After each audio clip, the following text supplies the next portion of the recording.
Super Bowl champion Jake Funk. How does that sound, man?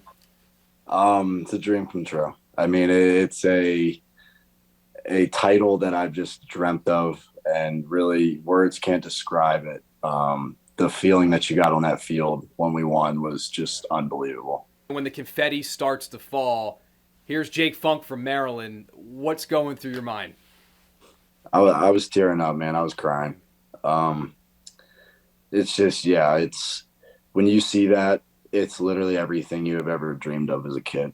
You work so hard for this in this sport for that moment, and that's not a lot of people get it, obviously. And everything that has led me to this point also gave me a whole different perspective where I just couldn't control it. I teared up, I cried, and just because of internally you realize how far you've come and how far you've come in such a short amount of time. The Los Angeles Rams are Super Bowl champions. That means Maryland native and former Maryland Terp Jake Funk. He's going to be getting one of these, Mark. Well, he got one in high school at Damascus in one of the most legendary football games in state history. 7 touchdowns, 270 rushing yards to beat Dundalk. I mean, he was a state legend. And as good as he was in high school, the scholarship offers weren't not highly recruited. Pouring in.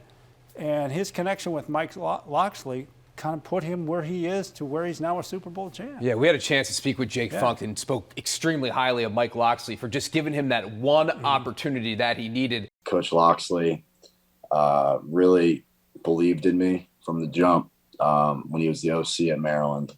Wanted to offer me then. Head coach didn't allow it at the time. When he stepped up as the interim, it was just like things were meant to be, right? Immediately offered me.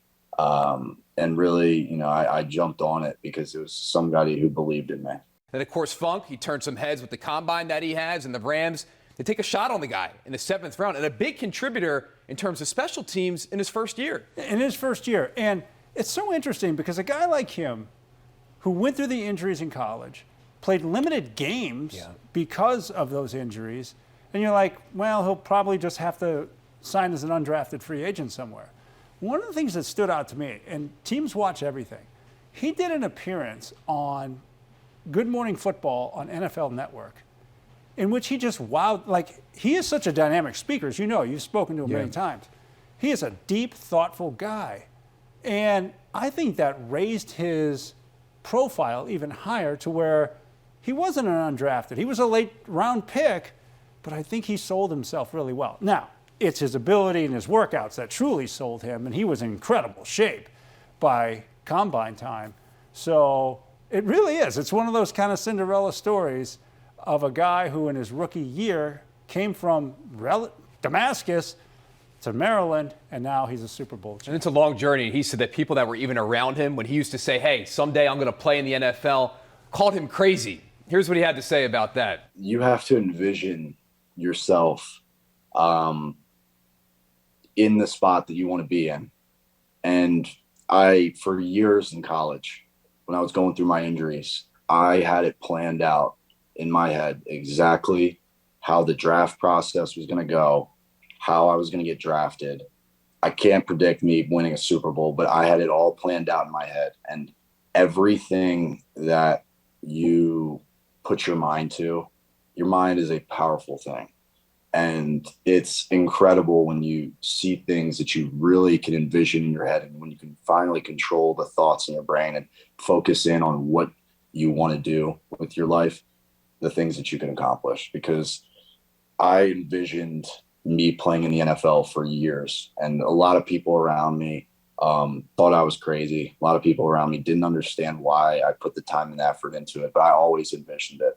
And when you have that power in your mind and the relentless attitude that nobody's going to stop you from doing this, and it's going to happen, good things fall into place. One thing I also got to ask Funk too was any star-studded moments that you won the Super Bowl, you were out partying, and he said, Rick, every day of my life is a star-studded moment. He said, I got Aaron Donald in the locker across from me. I'm sitting next to Cooper Kupp every day.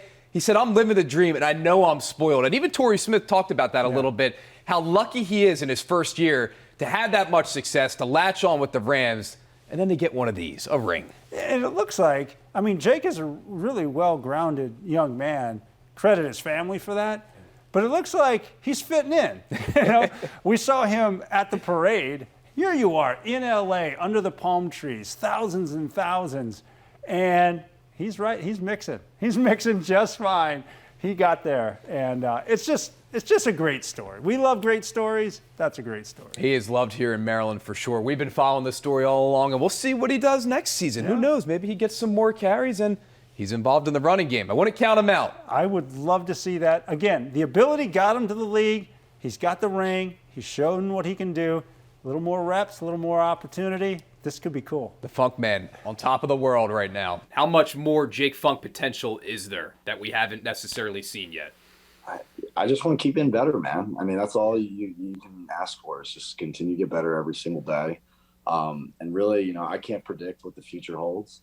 Can't predict, but what I can say is that I'm gonna work every day to get better and just continue to get better, continue to sharpen my tools and work on my craft and, you know, see where the chips fall come August training camp next year for year 2.